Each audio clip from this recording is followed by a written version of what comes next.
First, so let's go over that portion. So number 2, somebody answer that question for me. You give an answer.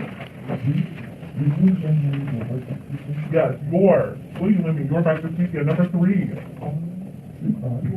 C, I. Yes, Juliet and I are going to the amusement park over the holiday weekend. Number 4.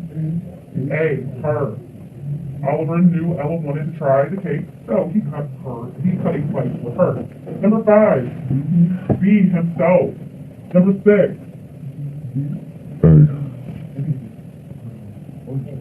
It is B. Shellfish are named for their dorsal fins, which look like sails. Okay, it's not going to be A because we don't start a sentence off with the cut. It would not be D because they're talking about the shellfish's bill, which is like his mouth. Okay? And number 7. Determine the sentence that has the vague pronoun and rewrite it. What sentence has the vague pronoun? She will collect applications. That's a vague pronoun. No, that's not. I see why you would say the vague pronoun, but she is not the vague pronoun because she refers back to the desk clerk.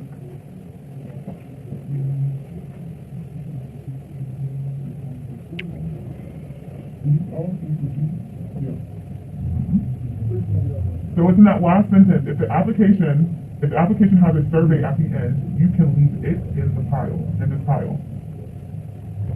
So it is our vague pronoun. And it needs to be substituted with the application. Okay? So if the application has a survey at the end, you can leave the application in this pile. Okay? That's tricky. Yeah, that was tricky. Because we use vague pronouns so much that if we were talking to each other where I was telling you what to do, you would know to leave the application in the pile, right? That's just how we commonly adapt it to informal language. But it should actually be more specific than that. All right, number 8. I'm going to have to read much faster if I want to finish this chapter before dinner. Rewrite the sentence in formal English. I'm going to have to read much faster if I want to finish this chapter. Say it again for me, Owen. I am going to have to read much faster if I want to finish this chapter. That is correct. So I am going to have to read much faster if I want to finish this chapter before dinner. Now, if you were to text somebody the sentence that they provided, that would have been just fine. Everybody knows what wanna means, okay? But unfortunately, in an academic setting, that is slang and improper English. So your lesson review.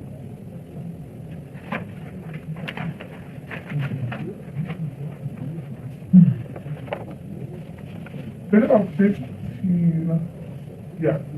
15 minutes into your lesson review. So the lesson review is going to be over the skills that we just learned. So in this lesson, you learned to identify and demonstrate correct use of subjective, objective, and possessive pronouns. You also learned how to distinguish between reflexive and intensive pronouns.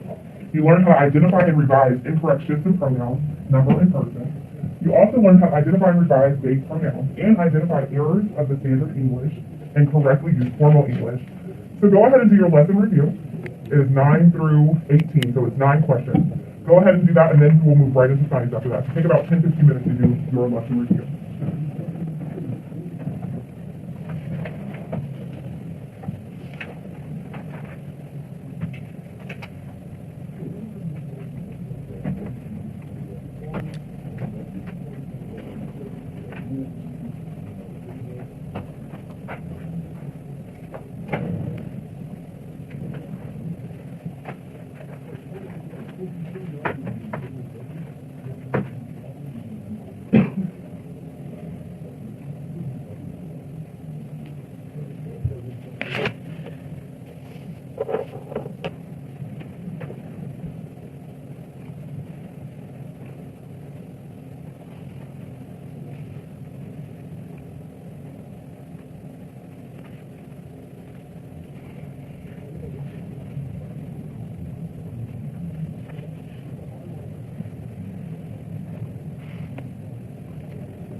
Alright, let's go over 1 through 9 through 18.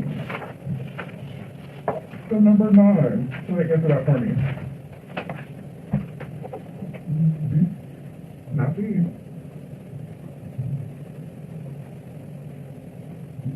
D. Alright, number 10. Which sentence is written correctly? B, yes. What about number 11? Which sentence uses intensive pronouns? A. Alright, number 12. B, herself. Alright, number 13. C. My son gets his homework done very quickly after school. Alright, number 14. Not B. C. We typically run to the east side of the park. Alright, number 15. D. Number 16. A. Number 17. B. And number 18. D. Correct. Okay?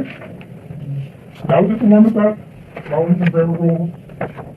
And then, like I said, it progressively get more challenging as we go along with it.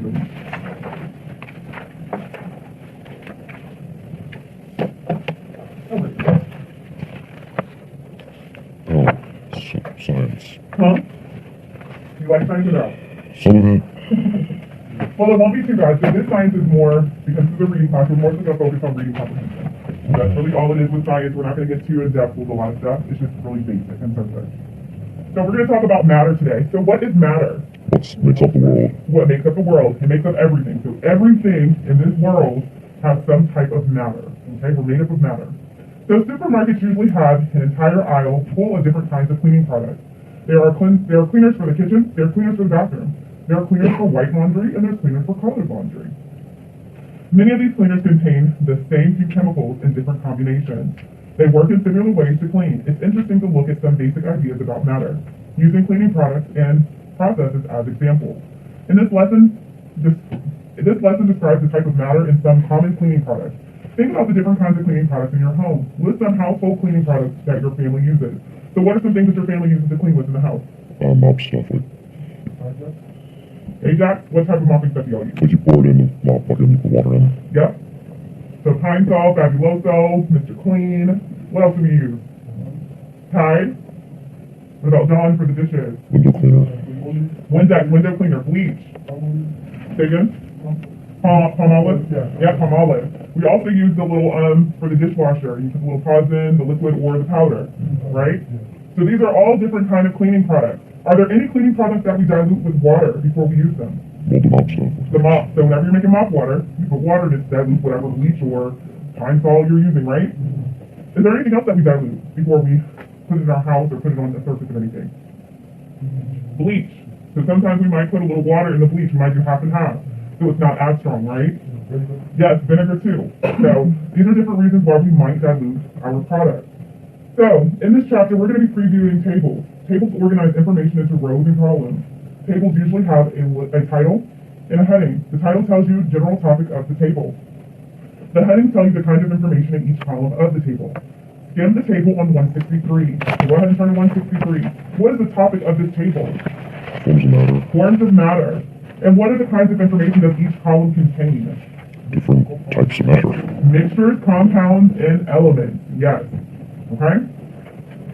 So we'll start reading on page 163. So the chemistry of cleaning. Almost everyone has run into the laundry problem, ring around the collar, or stubborn yellow stains. Makers of detergent and bleaches claim their products can remove the toughest stains. Detergents can remove many stains, but recently scientists figured out why oily yellow stains won't go away. If the clothing is washed right away, the oily stain can be removed. But what happens if the stain sits for a week? The aging oil can combine with oxygen from the air. This process changes the colorless oil to a yellow substance. The yellow substance reacts with the fabric, and affects the clothing is dyed yellow. Alright, so some of these substances and mixtures.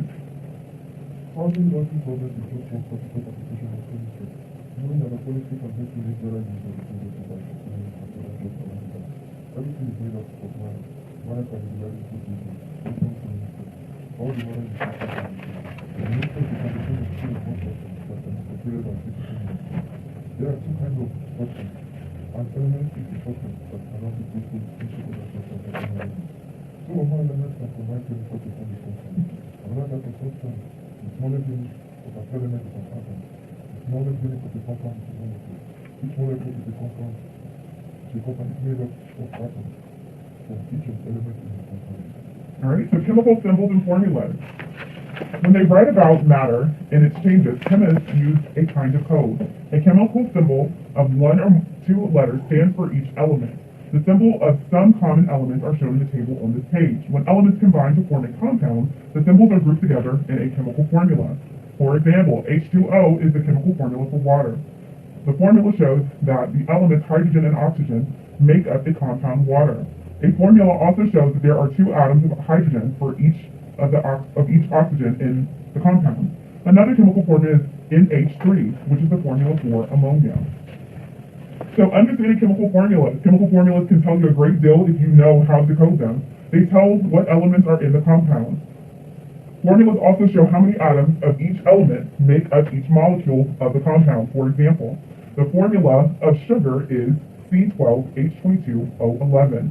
This means that each molecule of sugar has 12 atoms of carbon, 22 atoms of hydrogen, and 11 atoms of oxygen. After reading the first paragraph on this page, refer to the table above. Okay, number 1, name the elements in NH3. Nitrogen, hydrogen. Nitrogen and hydrogen, okay? And we know that because we see a big N and a big H, right? Alright, so how many atoms are in each element in this molecule of ammonia? 1 nitrogen, 3 hydrogen. Yes, 1 nitrogen and 3 hydrogen. Okay? Somebody read chemical reaction. In a chemical reaction, elements are combined into compounds or compounds that change into the substance. For example, iron is reduced on this one. So, oxygen is a colorless gas. When iron and oxygen combine, they form a new substance. This substance is cyanide or rust. It is a brownish red or orange tone. In the chemical reaction, the substance that is attached with are called the atoms.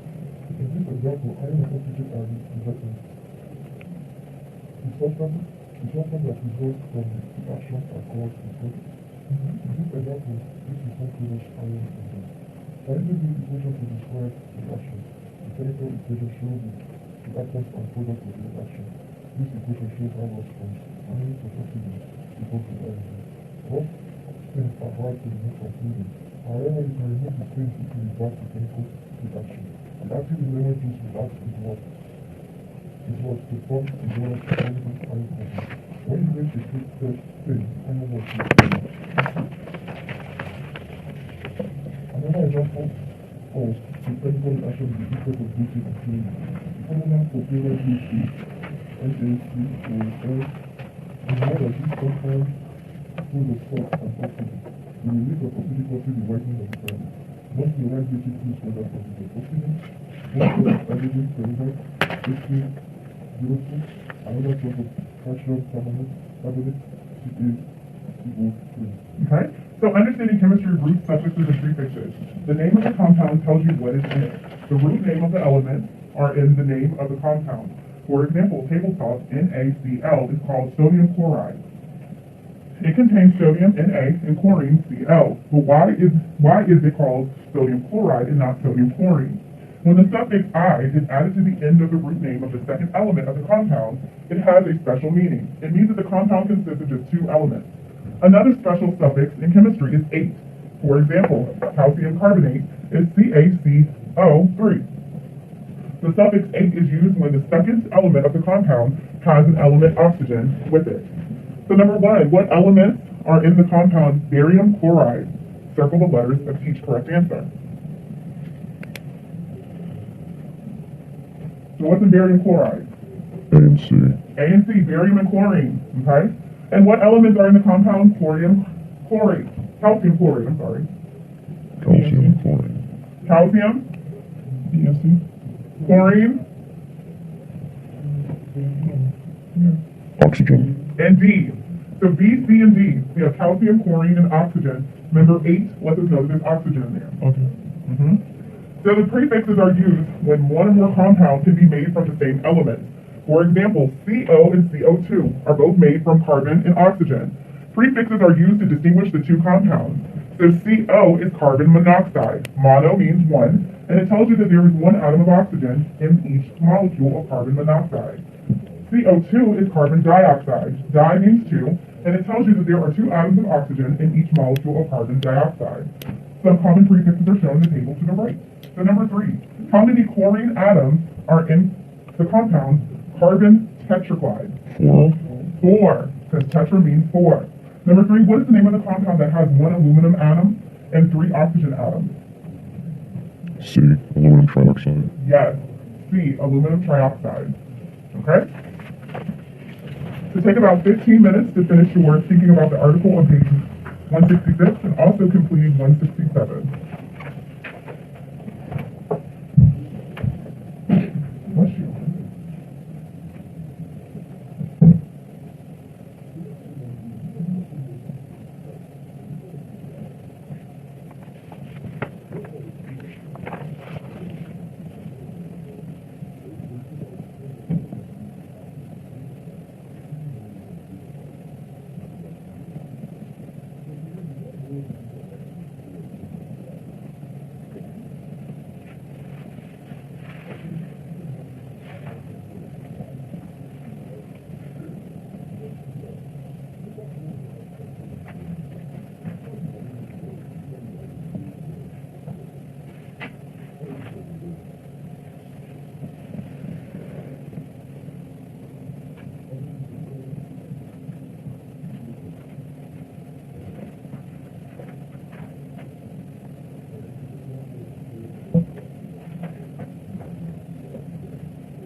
everybody finish?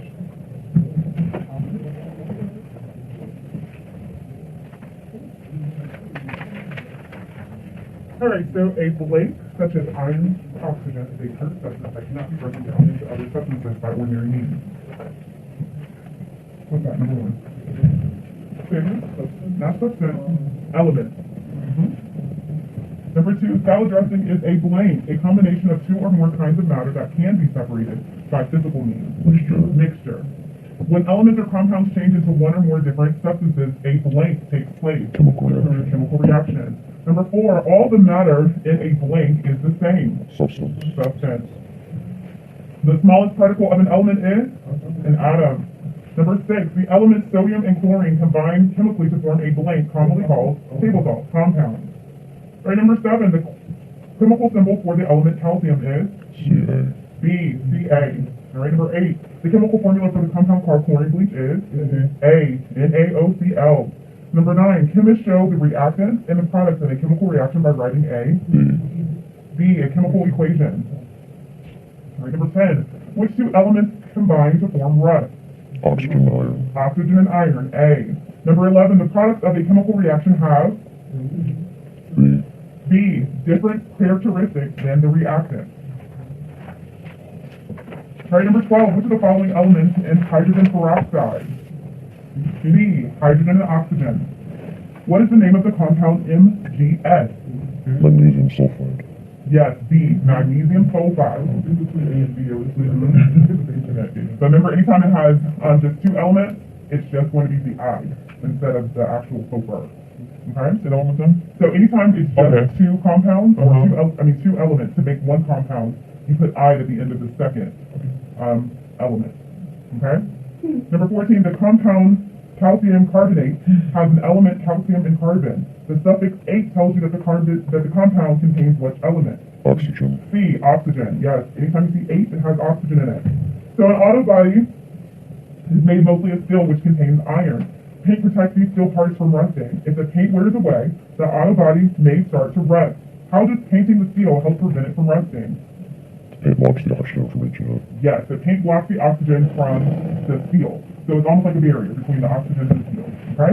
Number 16, name a common household cleaning compound and describe how you or someone use it. Chlorine bleach. And what is that chemical? Not chemical. What is the formula for compound? Yes. What did you say about this, Tim? NaOCl. It blocks the oxygen. What else do we use in the household? Vinegar is one. What else can we use as a compound in the house? Windex. Windex. Used to clean windows and such. What about ammonia? Ammonia is something that we can use. And also baking soda. Okay? So those are different things that we can use that are compounds in the household. Okay? So y'all have 9 more minutes. You are free to sign out and go. And that is it. So make sure you do your language arts homework. No, you guys did all your work today. Y'all don't have homework. This is my whole class doesn't have homework. So y'all are good. So I will see you all on Thursday. No problem. Just make sure you sign beside your name and sign out for me.